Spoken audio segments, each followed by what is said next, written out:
All right, let's talk about the Lakers. I'm in Los Angeles going to game 2 of Lakers Timberwolves on Tuesday. First quarter of game 1, it looks like a continuation of everything that had gone right for the Lakers in the first, during the Luka Doncic era in LA. They hold the Timberwolves to 21 points. They get 28.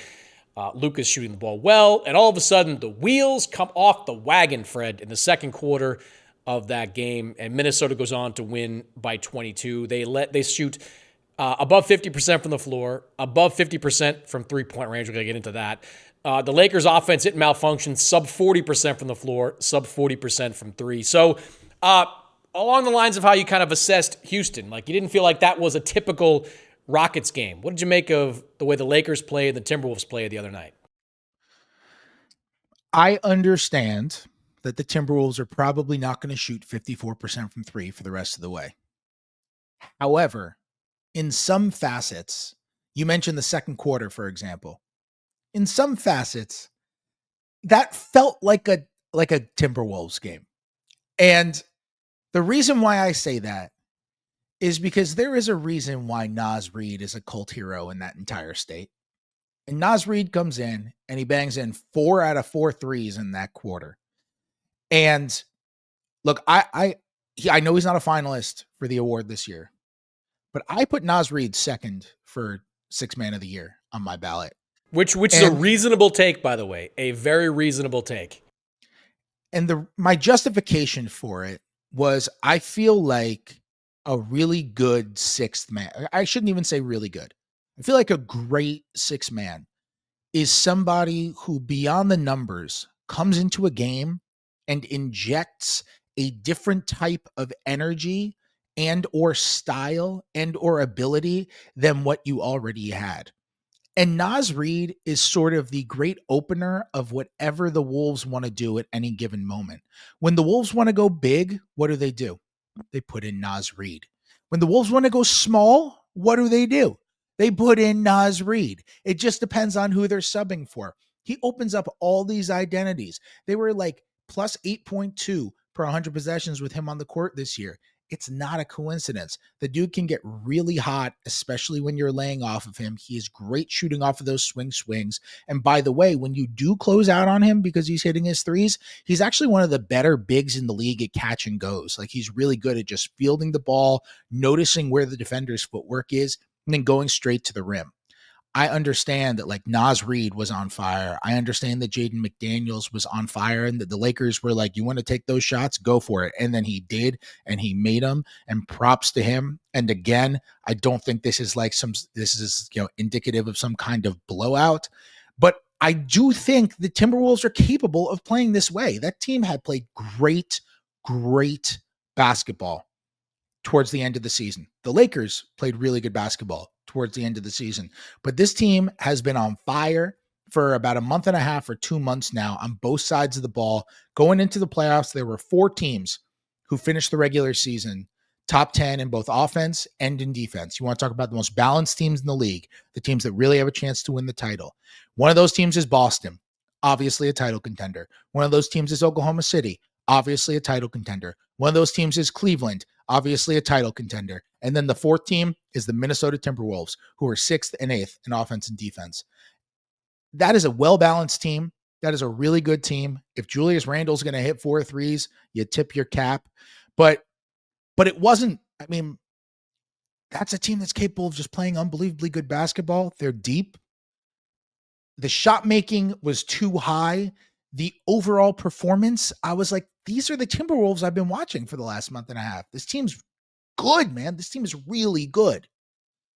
So I think what you saw in game 1 was the Lakers' nightmare, because one of the adjustments that they've made in the post-Anthony Davis era is that they are willing to surrender open threes to non-plus three-point shooters, like wide open threes. And you mentioned Naz Reid. I don't include him in that category because I think they're aware of Naz Reid. He's made shots. Like, he was just really good. Mike Conley is a good, consistent, year-over-year three-point shooter. The numbers that jumped off the stat sheet to me, Fred, were Julius Randle, 4 for 6. Like, you're screwed if Julius Randle goes 4 for 6. And Jaden McDaniels 3 for 3. Like Jaden McDaniels was 33% from 3 this year. And coming into the series, I thought he'd be one of those guys that they say, all right, well, if we're going to move our defense around to protect the fact that we're not big and we've got to make more of a shell, Jaden McDaniels is one of those guys that's going to be left alone to make shots, and he made them. If Jaden McDaniels and Julius Randle go, 7 for 9 in every game of this series, it's going to go 4 games. Like, that's a wrap. Like, I think they can survive and, an onslaught from Anthony Edwards. They can survive a great game from Naz Reid. They cannot survive like 75% three-point shooting from Jaden McDaniels and Julius Randle. Like that's got to be the adjustment for them. I think they'll play better offensively. I think Austin Reeves will be better. LeBron might even be a little bit better. Luka made a ton of shots. Like he was fine. But they defensively, like they're not going to change what they are because they can't, right? Like they're not a plus defensive team. They're going to surrender open looks to guys like Randle and McDaniels. And if those guys shoot lights out, Fred, it's done. That's my biggest concern going into game 2. Like, are they, these guys going to be open? And if they make these shots like they did in game 1, the game can once again get away from the Lakers pretty quickly. Yep. And you know what? They shouldn't change it. I wouldn't change it, at least not after one game. Like, I thought they game planned the right way. That Lakers defense is really interesting post Anthony Davis trade because, and one of the things that I thought was going to be one of the most interesting parts of this series to follow, which is, it's a great series because they're both really good basketball teams, is that stylistically they are so different. The Lakers post Anthony Davis switch more than any other defense in the league, and it is not even close. They switch on everything. Jackson Hayes is their only conventional center, and they'll even switch with Jackson Hayes because he's quick-footed and he's athletic and he can stick with a lot of perimeter players, and it's the right way to move. And he played 8 minutes, Fred, 8 minutes in game 1. Like they pull the cord on Jackson Hayes very quickly. Yep. And you look on the other side and it's like the Lakers were small that whole game. And they go with these lineups with these very burly wings, and they have real size on the wings. But then you look at Minnesota and it's like you're playing with Julius Randle and you're playing with Rudy Gobert and you're playing with Naz Reid and you're playing with these guys who have size. Jaden McDaniels is a huge wing as well. I am very, very curious to see how that stylistic difference is going to play. I don't think the Lakers are going to be any different at all. And if you lose a series, it reminds me of a series that I covered last year, to be honest. First round series, Minnesota, New York, or I should say Philadelphia, New York.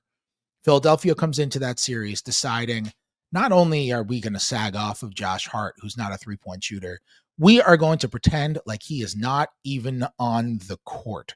Hart was shooting 21% from 3 over the last month and a half of the regular season. And they were like, he's not even here. This is 4-on-5 offense. And they didn't even bother when he got the ball. They were like, no one's even going to be near you. Stand there, take your shot, do whatever.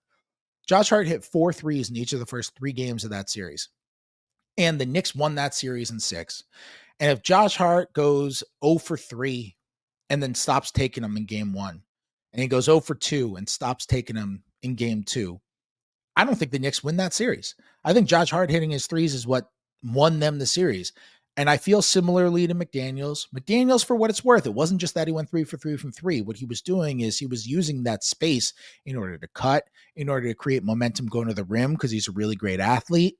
And he was really smart in using that space. There are a lot of different ways that you can use that space as a screener, as a cutter, as a driver, as a shooter. And I think McDaniels was really good at it. And the question going forward will be, is he going to take advantage of that space in a way that's advantageous for him? Or is he going to miss a couple of shots and then all of a sudden the Lakers are going to be like, great, we can play 5-on-4 defense and we're in a good place to go. And that, you're right, that could be what determines the entire series. I think it's what determined the Knicks Sixers series last year. It's that Hart made those shots. And if you don't, they might not win it. Yeah. I said coming in, like one of the things the Lakers have to do is to make Julius Randle beat them, because I don't have to tell you this, Julius Randle has not beaten anybody in the playoffs in recent memory. When he's played, it hasn't gone well for them. Well, he was among the reasons that they lost. 6 for 11, 4 for 7 from 3. Like he was efficient. And if Randles and McDaniel are that efficient, it's not going to go well in this series for the Lakers.